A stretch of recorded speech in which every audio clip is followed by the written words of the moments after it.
les jeunes et se nourrit des projets de grande envergure. À travers son organisation appelée Fondation Bendelo, le frère Arnold Falanga se donne comme tâche d'œuvrer dans le domaine social et de la charité.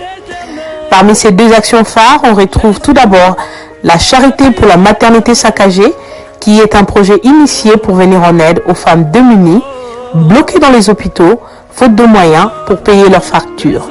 La maternité de la femme. Donc, il y a d'abord une activité que nous avons, que la Fondation a, la maternité saccagée. C'est une œuvre de charité pour venir en aide à toutes les mamans qui mettent en monde, donc qui sont bloquées dans les maternités par manque de frais à honorer leur maternité. Donc, après avoir mis en monde, nous trouvons qu'il y a des mamans qui manquent de frais pour payer et pour rentrer chez elles à la maison. Alors ils restent bloqués, ils sont pris en otage dans des maternités. Ça nous a très choqué, ça nous choque très beaucoup. Pourquoi ça nous a choqué? C'est parce que nous trouvons que toute maternité ou toute naissance mérite de la valeur. Oui. Et les mères qui sont fermées pauvres riches. L'association plaide pour une gratuité complète de la maternité dans tous les pays du monde. Et la deuxième action se nomme le prix Bendelo chrétien, qui consiste à récompenser toute personne qui pose un acte qui sort de l'ordinaire. Et cette année, la Fondation Bendelo jette son dévolu sur deux personnalités. D'abord, le président des États-Unis d'Amérique, Donald Trump, à qui elle va remettre un trophée de mérite pour avoir reconnu Jérusalem comme la capitale d'Israël. Et deuxièmement, elle tient à primer aussi le président Félix Tshisekedi pour sa résolution de dédier la RDC. En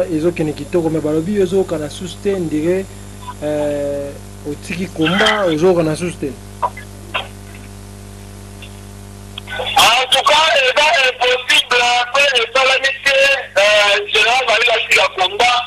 Là, on n'a pas toujours un combattant, je suis un combattant jusqu'à l'infini parce que les imposteurs du Congo, ils sont encore là à la République démocratique du Congo. Donc, on a aussi à combattre. Avant de combat, il faut pour question à son commandant, il faut bâtir combat, il faut revenir aussi à combat. Mais si le cas que en tout cas, c'est impossible pour le général Maléla. Moi, le général Maléla, parce que c'est la combat de la révolution, c'est impossible. Merci beaucoup. Fali Poupa déjà à Paris, à Robert concert dans les 28, il va combattant Balali, Bukestu, Wayambo, Atigali, Biba Monoropolele. Concert est confirmé les 28 heures. Les enfants à Chiffon, on a babulagana na siote tokotala jour ya moi le 28 de calamité tokotala fali pourquoi contre bakombata tokotala bato ya fali bamaître ya fali na bakombata na barésistant congolais na barésistant diaspora oyo tozali donc voilà donc concert wana eza fo asifo ekobetamaka te okooteza moko donc tobulaka wana por mutakufa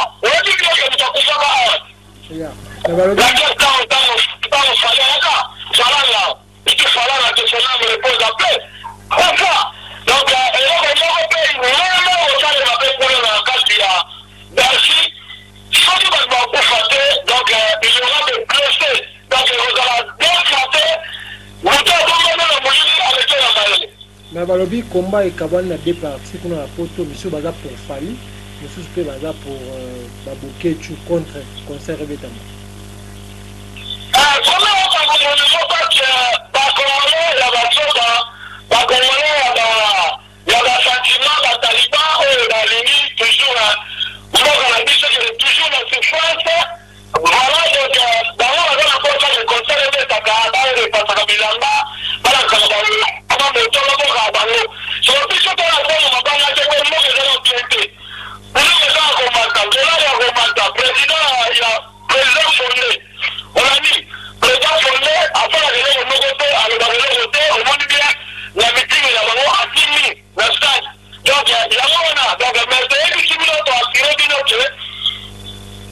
Donc,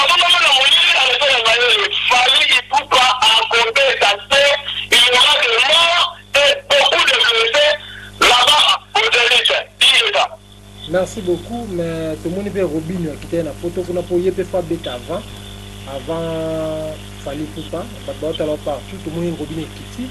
Et Robin a confirmé les choses que les 28 ans, nous les amis.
Ok.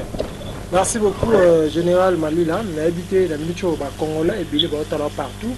Tout le monde a sonné au Vital Caméra, Yokaki, na saut de mouton, tant bas inauguré, Bazo Yembe, on dirait partir à Legimbongo. Dans les travaux, réaction dans les années.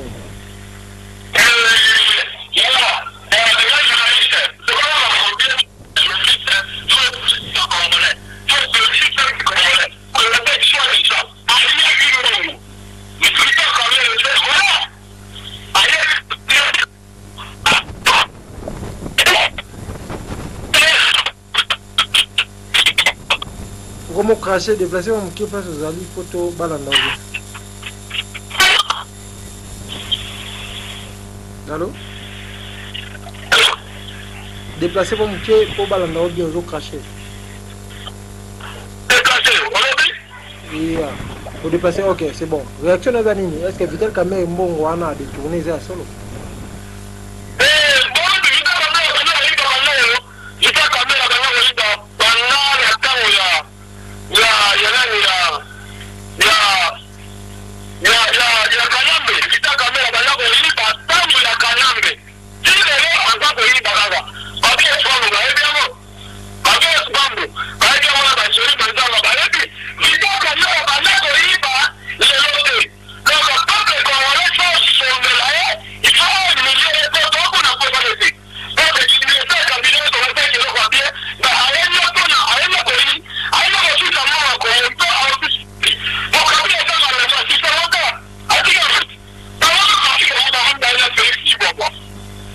Ok, mais les combattants à Djobou ont vu un conseil, saison à tout le monde qui est ça bête awa ba conseil zo beta mais pourquoi bino bozo boya ga conseil zo na poto pe na captain boling conseil beta te.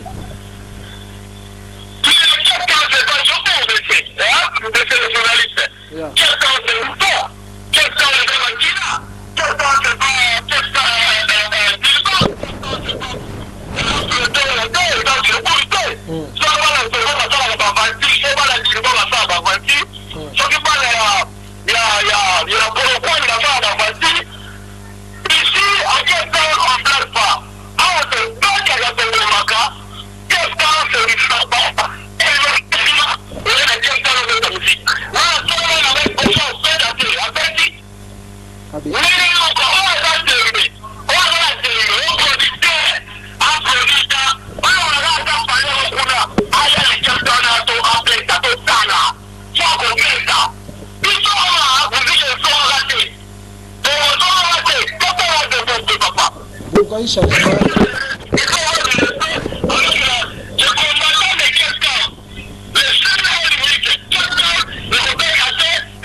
Mais tout le monde a dit Mike Alomba, le bail que non, concert à Kofi Fouet Beta, Mike Alomba, le bail bon, bien peu qu'on a capté, vous avez un cabon à faire.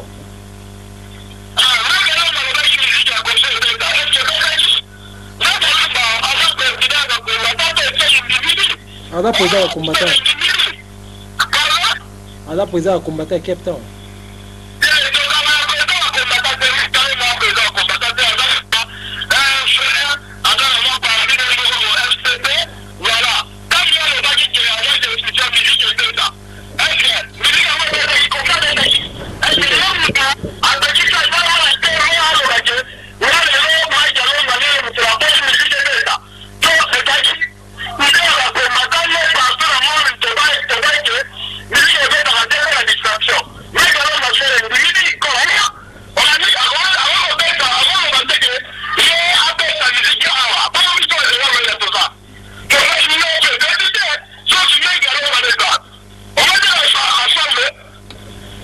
Merci beaucoup, Général Malila. Passez message par rapport à tout ce qui a suivi cette émission partout dans le monde. Fais ça message.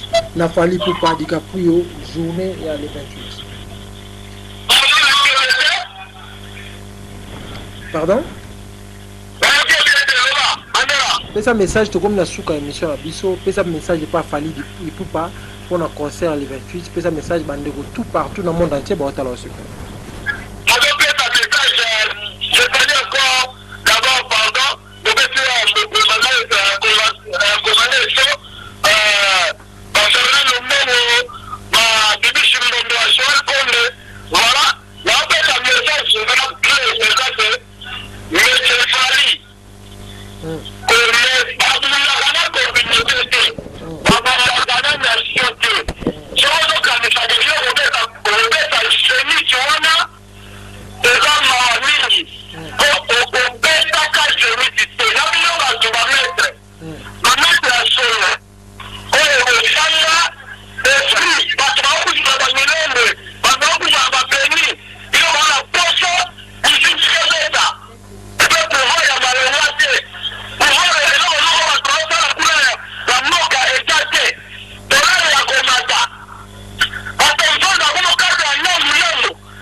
Merci beaucoup, nous sommes arrivés à la fin de cette émission. Pèse-moi quelques mots de votre camarade.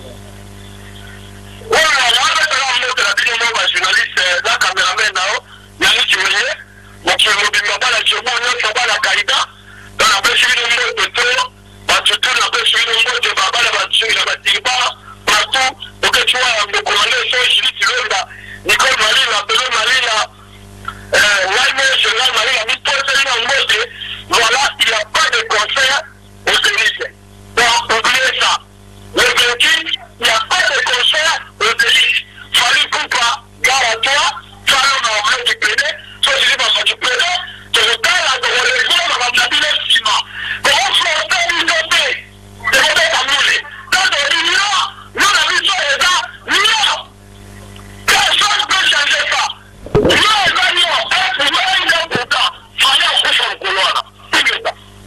merci beaucoup, nous sommes arrivés à la fin de cette émission. C'était là pour nous un grand plaisir de recevoir pour vous le général Malila.